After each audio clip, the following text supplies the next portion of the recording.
And for all of you artists in the audience, and actually everyone else, you're my heroes, and I'll tell you why. Hudson Valley is a home to Robin artists and activists. So what am I? Well, I'm a little one. I'm the left-hand side, and I'm looking over my sister's shoulder. That's October 1969. Trying to figure out what I want to be when I grow up. She's a very talented right-brain person like everyone else in my family, and much to my chagrin, it turns out that I'm a left-brain person. So I'm in awe of all of you artists in the audience. And I looked around me. I looked out the window. I was very privileged to have that view in Buenos Aires in 1969. And I decided what I wanted to do was be an architect. Well, it didn't exactly work out that way. I became an urban planner. But really, as an urban planner, what I am is a connector. What I think about all the time is what are the connections between people, between communities. This is what she was probably drawing. That's not what I could draw. That was probably what I was drawing. So, not being able to draw to save my life, I thought about what direction should I go. And I spent a lot of time doing this. I spent many years thinking about cities, thinking about the shape of cities, thinking about what makes them tick, traveling in them, living in them, being in awe of them. So how did I end up here? How did I end up in the Hudson Valley? We have these little cities. Many of them are emptying out, or have been emptying out for a long time. They're on the decline in many ways. But right now, what I feel is that we in the audience here, we in the Hudson Valley, we artists and activists, we connectors, are bringing about this revitalization. So somebody once said to me, well, don't worry if you're not an architect or an artist, you're a life artist. And I thought, well, okay, whatever that means. But it really made me think, what is the architecture of community? What am I doing as a planner? How am I creating and helping to shape the place where we live? So, second confessional, the other one was the first. I decided to go and be a part of the system. I decided to try and figure out what all that meant. And I wanted to see the other cities. I wanted to see how, quite literally, 1/3 of the world lives. And as we urbanize, and as our cities grow, this is what the urban world faces. So I went to work for the World Bank. That's the confession. But I was very, very lucky. They gave me some interesting assignments to do. One of them was thinking about how Bilbao and about 25 other cultural projects, cultural institutions, culture with a small c, how those were part of a system of government, nonprofits, of volunteers, of friends. So I didn't expect you to actually read those. The next assignment they gave me was to think about what is civil society? How does civil society work? And I thought, well, how is this connected to being an artist? How is this connected to the arts ecosystem that I was just looking at? Well, I think it has a lot to do with it. And this is really the idea that I've been struggling with ever since I said yes to doing TED, which is that I think, and this is what I wrote in the report for the World Bank, that the essential counterpart to local government is an effective civic engagement that creates informed demand for services and effective management of resources. The development of civil society faces numerous challenges, including an NGO sector highly dependent on foreign donors, little tradition of advocacy and philanthropy, few data sources, a poor public image, and few organizations in rural areas. The region needs to develop a less donor-driven, more constituency-oriented civil society sector that builds more advocacy, information, dissemination, and links with communities. Does that sound familiar? Well, that could be anywhere. That was Eastern Europe. That was Eastern Europe after years of a command economy, of communism. So in the very next paragraph, what I say is a robust civil society, one that allows community groups to maintain a strong voice and articulate their demands in the public arena is a critical ingredient for sustaining and scaling up community-driven development. The CDD process requires community groups to develop autonomy and the administrative, financial, and political capacity to remain viable participants in development after the projects are completed. Well, little did I know when I came to the Hudson Valley that I would find the same thing. Welcome to the Hudson Valley, home of the robber barons. One of the most famous, Mr. Gould, is in this and many other wonderful cartoons pulling away from the natives.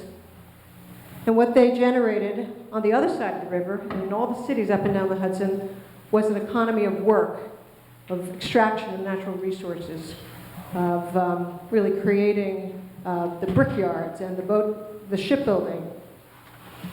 And this was the distribution of income at that time, at the very beginning. Don't worry, I won't show you any more charts. At the very end, as you can see, what happens is America starts to find a level of democracy, equality, distribution of wealth. That's how we built the country. But it started with those robber barons, and it's going back that way. So I keep thinking about connections. What does all that mean? Well, this is the way that they connected. Right up the river on a railroad, their private estates, very individualized, atomized. But that infrastructure is now obsolete. And we're dealing with an obsolete infrastructure, an infrastructure of cities that have dealt with the problems of growth and expansion, a major highway system, major manufacturing, mainframe computers, 4 men surrounding 1 little woman. The American dream, Levittown. Electrical products, get out your iPhones, that built us into a Cold War economy. And malls, wonderful malls everywhere. So we're totally becoming disconnected. So, at best, that's what it looks like. At best, that's what those connections begin to look like. And I don't take credit for thinking about this first. It was Christopher Alexander who started looking at that. Thank you, Maria, for bringing that up last week. In a pattern language, he talks all about the architecture of community and the relationships. Another great hero of all urban planners, Jane Jacobs, talked about the ravages of building this way. And in the Hudson Valley, we grew, in that period that I show you there of 15 years, which was major sprawl, we grew 30% in land use, but only 2.6% of population. What does that mean? That means we're just ravaging the landscape, and we're not giving back, we're just covering it. So take a look at that. Oh, sorry, I promised no more charts. Sorry, that's a pie chart. Okay. So rural sprawl and tract houses, that takes up the majority of our space. And this is 6 areas in America that look like the Hudson Valley. So, emptying out, Poughkeepsie, from that time, 1950 to 2000, 27% decline. Kingston, 18.6% decline. Newburgh, 11.6. Beacon, 1.5. Lucky you. Buffalo, almost 50%. So what's the challenge? Dealing with all this fragmentation. How do we come together? And actually, Robert Reich just said last week, based on a major Harvard study, and I think it was an article at Stanford, that there's a blurring line between these sectors, that we're coming together as a civil society in a way that blurs the distinctions between a creative entrepreneur or a social enterprise and a nonprofit. And I think this is the big idea that I want to help promote as we move forward. So I want to give you an example of that ravage in my own hometown and the rebuilding in 4 minutes or less. This is urban renewal and all the buildings that it destroyed in downtown Kingston. And that's a very familiar story, I'm sure. Beacon, Newburgh, Poughkeepsie. All these buildings were torn down. They were perfectly fine, but they were obsolete. City Hall we managed to save.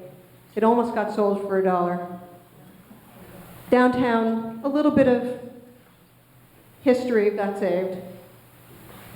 And now a wonderful lace factory will be turned into artist housing in the middle of Kingston as part of a cultural district. An African American cultural center will be built in this building. But look at all that vacant land. Everything in blue is vacant land in Kingston. And if we look a little bit more closely, the concept of right-sizing or smart decline, which are all fun words for urban planners, or what I like best is creative shrinkage, is now going on in Detroit. And I'm sorry, that's not Buffalo, it's Camden. I was so excited about going to Buffalo next week. And there are actually places giving away free land, just like City Hall, for $1. So in the middle of Kingston, we have all these empty spaces where we're starting to create a cultural district. We're going to designate it that way. And right-sizing might look something like this in any city like that. This is what happened after all of the demolition for parking lots and abandonment. Maybe there are community gardens or infill that take place in between, spaces that people use differently.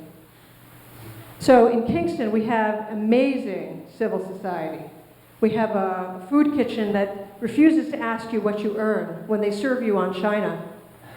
We have the O Positive Festival, which will be shared with you today, brought to you by lack of health care and wonderful artists in Kingston. We have urban agricultural initiatives all over the city. Oh, and Grow Positive, isn't that fun? They just got together with O Positive to create Grow Positive. And the Kingston Land Trust and Rail Trail, which I'm also a part of, we are cleaning up the garbage on our old abandoned rail beds, and there I am, the only one looking puzzled in the yoga in the park. And we are doing some serious resilience planning, looking at the waterfront, looking at how we deal with climate. And people are all coming together to do this. So there's a lot of literature on how do we get over this problem. You are how we get over this problem. In my community, it's the artists who are starting these initiatives. It's the creative people. I'm just the connector. And this is from a very interesting publication on placemaking. Artists are the ones who are bringing and uncovering a sense of place and helping to change how cities work. So what does this mean? I won't read that to you, but what Brookings says is we got to get it together. We got to work together as sectors. Governments have to recognize this. Governments, nonprofits, entrepreneurs have to recognize who the innovators are and work with them. So that little connect the dots, that's, again, Christopher Alexander, our creative ecosystem. But it isn't really about that structure, it's about how you engage with that structure and how you, every one of you, is an innovator in that space to create what is, I think, a very critical part of the civil society. Each one of you takes a part of that. So for me, these little dots begin to look like that, and hopefully like that, together with you. Thank you.